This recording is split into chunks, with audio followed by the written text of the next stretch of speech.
Hai teman-teman, balik lagi di program Kampus Plus 62. Kali ini sama aku Namira dari UAPUB. UAPUB lagi buka open recruitment anggota loh. Yuk gabung sama UAPUB. Oh ya, kali ini Kampus Plus 62 akan memberikan 8 berita dari berbagai kampus nih, di Malang, dari Makassar, Semarang, serta Bandung. Yuk simak beritanya.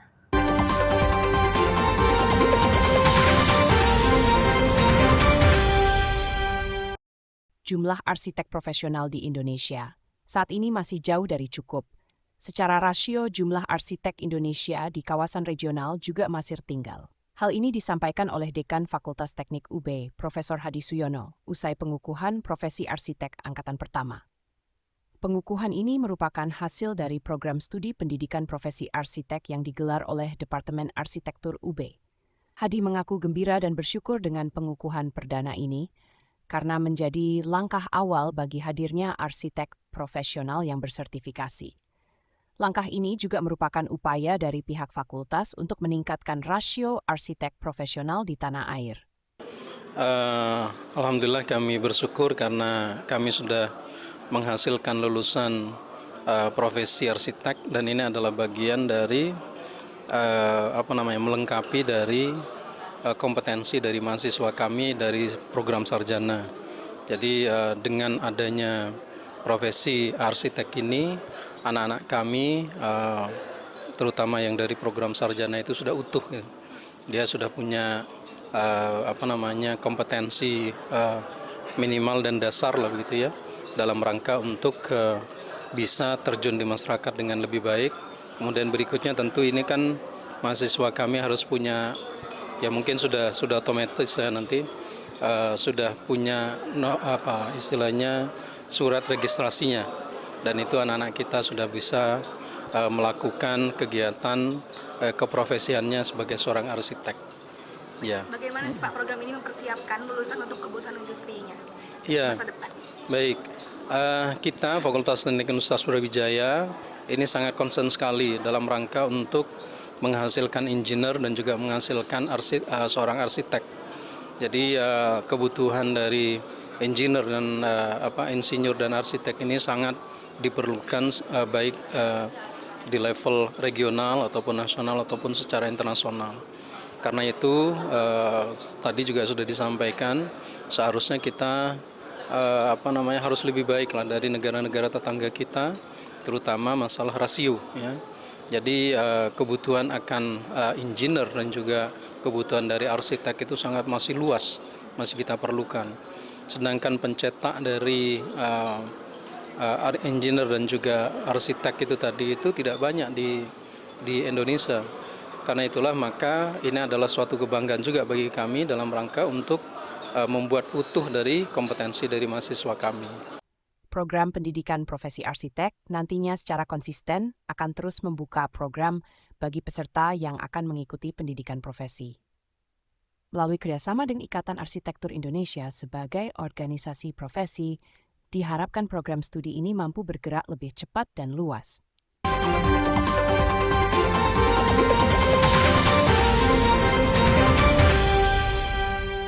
Badan Eksekutif Mahasiswa FPK UB menggelar Gema Dialektika Seri 1 yang membahas mengenai feminisme. Kegiatan ini merupakan bedah pemikiran yang menghadirkan narasumber pro-feminisme dan kontra-feminisme. Sebagai ajang bedah pemikiran, aktivis BEM FPK ingin agar mahasiswa mengetahui dua arus pemikiran yang ada mengenai feminisme, sehingga memahami ragam pemikiran yang ada. Arus pemikiran feminisme hingga saat ini menjadi topik yang banyak didiskusikan oleh gerakan mahasiswa dan juga aktivis perempuan. Ragam pemikiran mengenai feminisme juga mendapat kontra dari pegiat anti-feminisme, sehingga menjadi topik yang menarik bagi mahasiswa untuk mengkajinya. Hal ini diungkapkan oleh Cleodora dan Ridha, dua pengurus BEM yang terlibat dalam bedah pemikiran tersebut. Nama acara ini adalah Gema Dialektika. Kebetulan ini adalah volume pertama kami.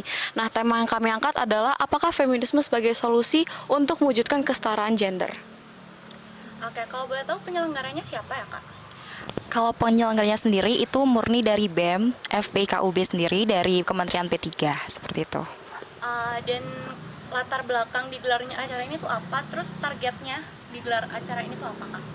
Oke, latar belakang sebenarnya ini itu untuk membuka kesadaran bagi orang-orang mengenai kesetaraan gender itu sendiri dan juga tentang feminisme. Nah, kita juga harus paham dan tahu bahwasanya di dunia ini pasti memiliki pandangan yang berbeda-beda. Nah, di dunia ada berjuang feminis dan juga ada anti feminis. Di sini kita ingin semua orang itu tahu dari kedua sisi masing-masing gitu. Melalui diskusi ini, BEM FPK UB berharap agar mahasiswa di FPK lebih memahami arus pemikiran yang ada terkait dengan isu feminisme. Selain itu, para mahasiswa juga mampu belajar membedah pemikiran tersebut, sehingga dengan bijak dapat memilih arus mana yang sesuai dengan kondisi sosial yang ada.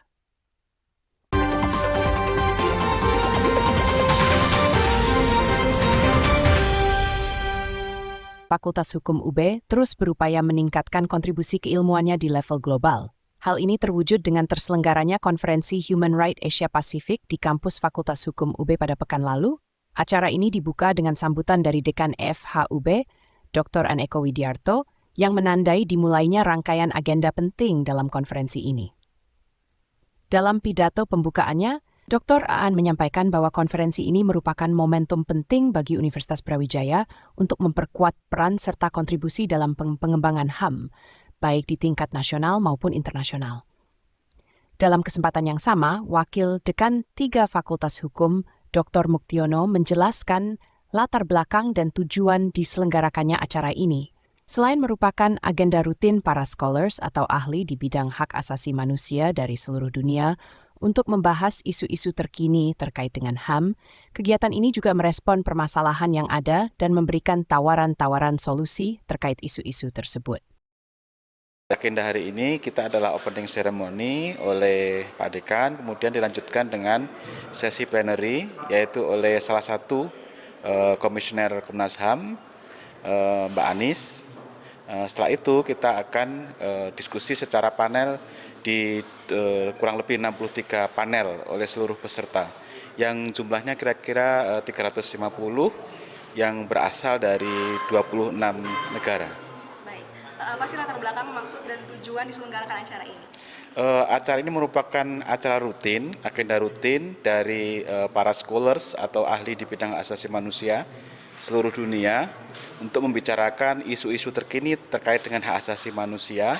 Kemudian juga kita merespon persoalan yang ada dan memberikan tawaran-tawaran terkait dengan persoalan HAM tersebut. Baik, yang terakhir nih, apa target dan output dari acara hari ini?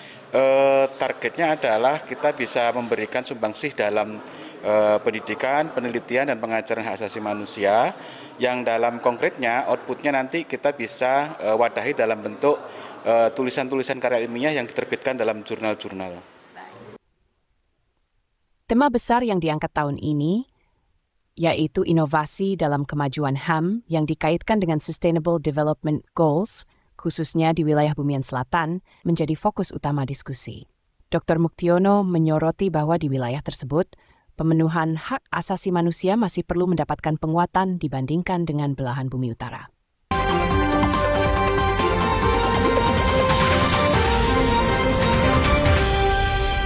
Bertempat di lapangan PPBS Unpad, pentas seni dan bazar berlangsung 2 hingga 5 September. Acara dibuka oleh Wakil Rektor Bidang Organisasi dan Perencanaan, Profesor Yanyan Muhammad Yani Mair PhD, dan diresmikan oleh Rektor terpilih, Profesor Arif Syamsul Aksan Kartasasmita, melalui pemukulan gong.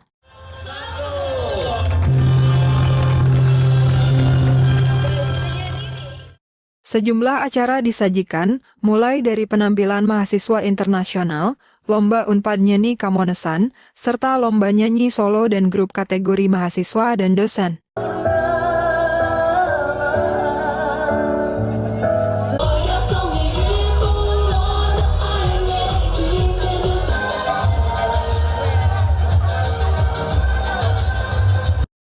Selain penampilan hiburan dan lomba, terdapat pasar seni Unpad yang juga menjadi daya tarik dari Unpad Nyanyi.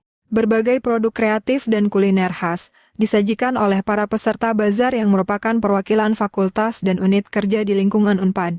Melalui kegiatan ini, Rektor Unpad Profesor Rina Indiastuti berharap mahasiswa Unpad memiliki kreativitas dan inovasi yang baik guna mendukung kemajuan Unpad. Poin meriah diharapkan. Maka Unpad masyarakat masyarakat Unpad bisa memiliki kreativitas yang lebih baik lagi, punya inovasi yang lebih baik lagi, dan itu mendukung kemajuan Unpad. Sementara itu, Ketua Pelaksana Unpad Nyeni 2024 Profesor Atwar Bajari mengungkap bahwa mahasiswa banyak berperan dalam kegiatan Unpad Nyeni tahun ini. Ia juga bersyukur kegiatan ini mendapat antusiasme yang baik dari mahasiswa yang dibuktikan melalui beberapa acara yang kompetitif dan menghibur. Nah, di Unpad Nyeni tahun 2024 ini ada sebuah keistimewaan di mana tahun ini kita berupaya mendorong peran mahasiswa lebih besar karena biasanya Unpad Nyeni lebih banyak melibatkan dosen dan tenaga kependidikan. Alhamdulillah saya bersyukur sebagai panitia penyelenggara melihat antusiasme mahasiswa dalam beberapa event, terutama event yang sifatnya kompetitif dan entertainment. Di hari terakhir, kegiatan semakin meriah dengan adanya demo masak oleh Master Chef Indonesia sekaligus dosen Unpad, Seto Nurseto. Dirinya mendemonstrasikan memasak domba Pajajaran. Dari Jatinangor, Sumedang, tim liputan Divia TV untuk UB TV.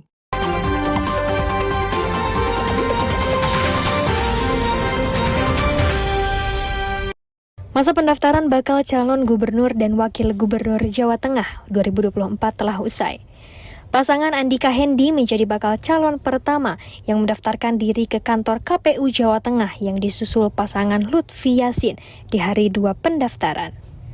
Pemilihan gubernur Jawa Tengah bakal menjadi ajang perang Purnawirawan Jenderal Bintang 4 dan Bintang 3. Dalam memperebutkan kursi kepemimpinan Jawa Tengah 5 tahun ke depan, pakar komunikasi USM Dr. Andes Gunawan Wijaksana MSI menyebut kontestasi Pilgub Jateng bakal menarik. Sebab ada figur Andika dari TNI dan juga Lutfi dari Polri. Selain itu, kedua cagup juga menggandeng pasangan yang berpengalaman di birokrasi, seperti Hendra Prihadi yang menjadi wali kota Semarang 2 periode dan Taji Yasin yang merupakan wakil gubernur Jateng periode 2018-2023. Ya, ini bahasa-bahasa komunikasi politik saja saya pikir.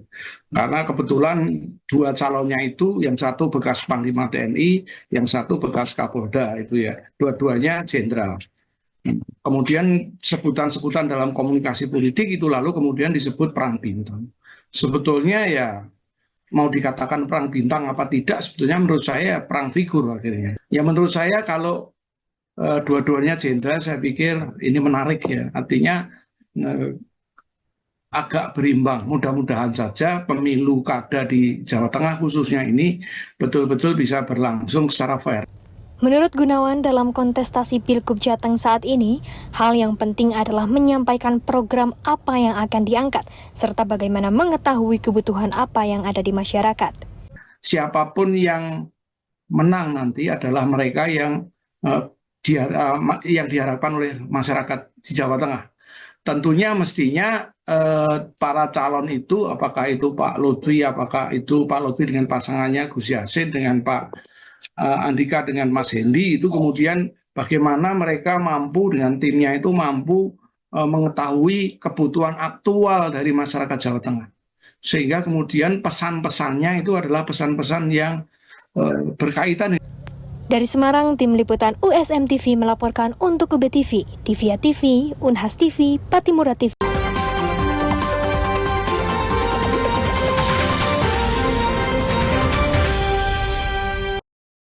Workshop yang akan digelar selama 2 hari ini akan membahas low carbon building material dengan topik Knowledge Exchange Workshop on Low Carbon Building Materials.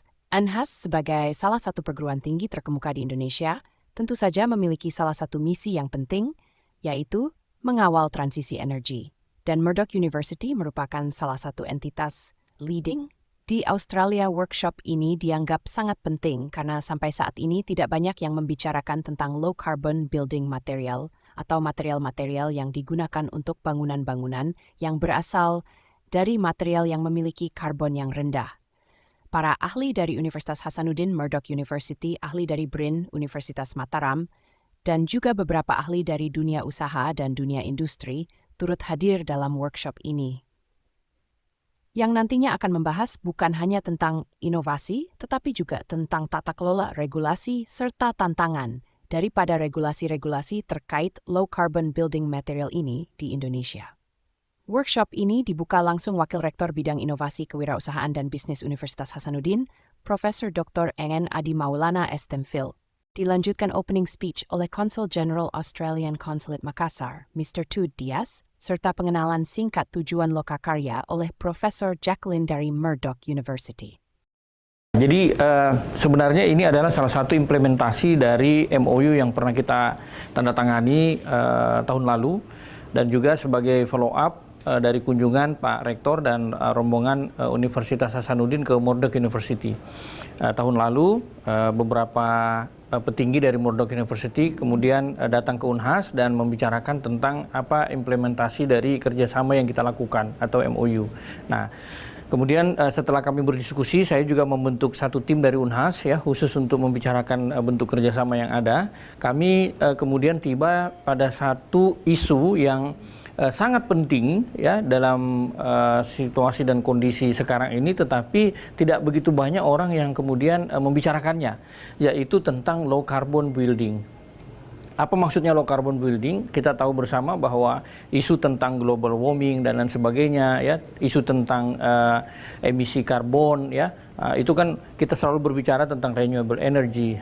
Kita selalu berbicara tentang bagaimana smart farming dan lain sebagainya. Nah, ada satu hal yang kita miss di sini, ternyata 40% emisi CO2 itu disumbangkan atau dikontribusi atau dihasilkan oleh akibat pemanfaatan material ya yang tidak ramah lingkungan. Ya. Jadi low carbon building ini ya workshop yang kita adakan ini kita nanti akan membahas, kita mengundang beberapa expert dari BRIN, kemudian juga ada dari University dari Mataram, kemudian tentu saja dari pakar-pakar dari Unhas ya, kemudian dari Murdoch University. Itu kita akan membahas tentang inovasi, kemudian juga riset-riset terbaru tentang material-material yang low carbon. Nah, ini yang menariknya. Kenapa? Karena tidak banyak orang yang membahas tentang hal ini. Orang membahas tentang renewable energy, ya, membahas tentang banyak hal, tapi membahas khusus tentang material low carbon yang kemudian berkontribusi terhadap 40% gas emisi, ya. Ini merupakan sebuah hal yang sangat-sangat baru ya di dunia ya. Nah, bahkan juga di Australia dan kemudian juga apalagi di Indonesia. Profesor Adi berharap setelah kegiatan ini diharapkan kita bisa menggunakan material yang low carbon di proyek-proyek yang ada di Unhas. Misalnya paving block, kemudian juga ada bangunan-bangunan tertentu yang kemudian kita akan bangun menggunakan material-material low carbon berdasarkan rekomendasi dari workshop ini. Jadi sebagai Konsul Jenderal Australia di Makassar, saya sangat bangga ada lokakarya seperti ini di Unhas. Ini kemitraan antara Unhas dan salah satu universitas di Australia yang paling terkenal, Murdoch dari Perth. Dan kegiatan ini terkait dengan upaya untuk kemitraan di bidang ekonomi hijau antara Australia dan Indonesia. Kali ini khususnya tentang bahan yang dipakai untuk pembangunan misalnya infrastruktur atau perumahan atau gedung, khususnya untuk bahan hijau.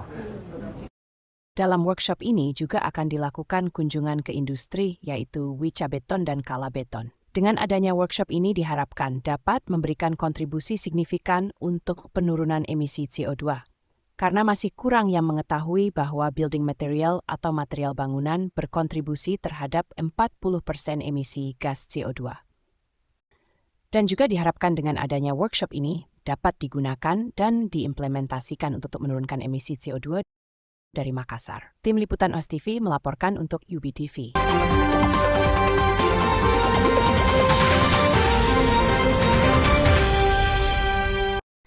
Menteri Kelautan dan Perikanan Republik Indonesia Sakti Wahyu Trenggono memberikan kuliah umum kepada mahasiswa Unhas pada Kamis 29 Agustus 2024 di Baruga, Profesor Dr. H. Baharudin Lopa Fakultas Hukum Universitas Hasanuddin.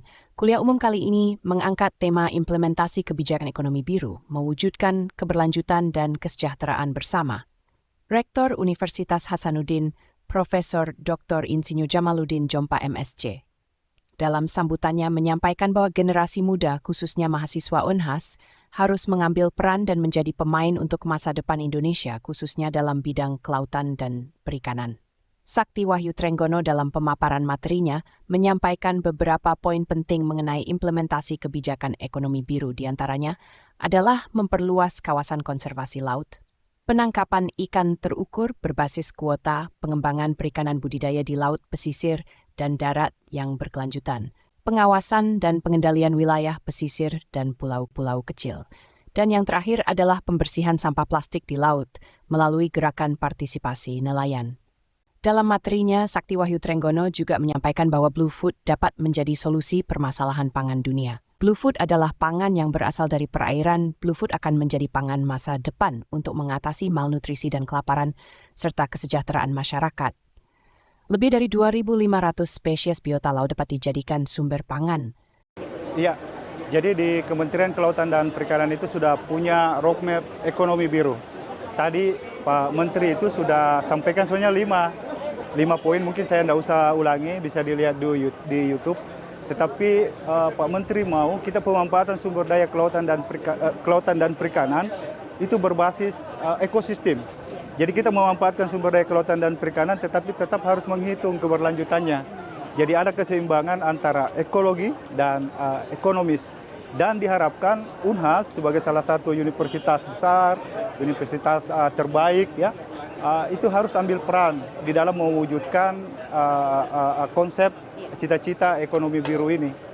Di mana kalau ekonomi biru, program-program ekonomi biru ini dilaksanakan dengan bagus, maka yakin dan percaya kita bisa membuka lapangan kerja sebanyak mungkin untuk generasi muda kita. Ya, tadi kita sudah dengar, alhamdulillah ada banyak penawaran ya. Pak Menteri maunya misalnya kita akan riset udang. Mungkin nanti kita akan coba riset genetiknya sehingga muncul varian baru yang cepat berkembang, tahan terhadap penyakit ya. Kemudian yang kedua juga tantangan yang diberikan adalah kita harus melakukan riset terkait dengan ketersediaan pakan yang cukup. Ya, karena itu kan saat ini biaya produksi udang misalnya itu sangat mahal karena bahan-bahan yang didatangkan itu kan bahan-bahan ekspor. Dari Makassar, tim liputan Unhas TV melaporkan untuk UBTV.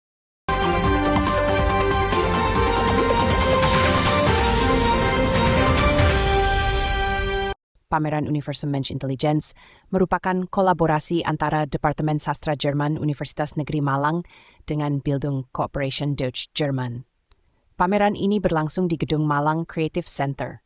Gusti Aditya Warman, salah satu mahasiswa Universitas Negeri Malang, menjelaskan bahwa pameran ini merupakan pameran sains interaktif yang menampilkan beragam karya sains. Karya tersebut bercerita mengenai alam semesta, sejarah manusia hingga kecerdasan buatan. Ini adalah Universum Mensch Intelligenz. Kita mengangkat 5 tema di sini. Yang pertama ada Universum atau alam semesta, terus ada Menschliches Leben atau sejarah manusia, ada Anthropocene atau hal yang membahas tentang tabiat manusia yang juga nantinya akan menentukan keadaan bumi. Terus ada juga otak. Di sini di otak atau Gehirn kita membahas tentang bagaimana emosi itu dipengaruhi oleh musik salah satunya. Terus yang terakhir ada Künstliche Intelligenz atau AI. Itu kita membahas bagaimana sejarah AI dalam manusia dan juga perkembangannya hingga saat ini sampai ke hukumnya gitu. Baik. Gimana sih Kak rencana pengembangan pameran ini untuk ke depannya? Kalau dari pameran ini sendiri nantinya akan dilanjutkan ke berbagai kota. Salah satunya mungkin akan berpindah ke Surabaya ya Kakak. Selain itu, dalam pameran ini juga menjadi ajang untuk mengedukasi masyarakat Indonesia mengenai pendidikan di Jerman. Pihak Jerman sangat terbuka untuk bekerja sama dengan Indonesia dalam kegiatan riset maupun pendidikan. Kalau targetnya sendiri kita adalah untuk memperkenalkan kebudayaan Jerman sendiri, yaitu adalah penelitian. Dan juga kita ingin memberitahukan bahwa Jerman ini sangat terbuka untuk kolaborasi penelitian, bahkan di internasional. Jadi misalkan teman-teman dari Indonesia ingin meneliti ke Jerman, itu sangat terbuka, apalagi ini langsung dibawahi oleh Goethe Institute dan juga Max Planck Society. Nah, gimana teman-teman beritanya? Bagus kan? Terus saksikan Kampus Plus 62 setiap hari Jumat pukul 14.30 di UB TV dan hari Minggu pukul 1 siang di YouTube UB TV Brawijaya. Kalian yang masih kepo sama UAP bisa banget nih ke Instagram kita di panahan_UB. Jangan lupa like, comment, dan subscribe YouTube UB TV Brawijaya. Sampai jumpa!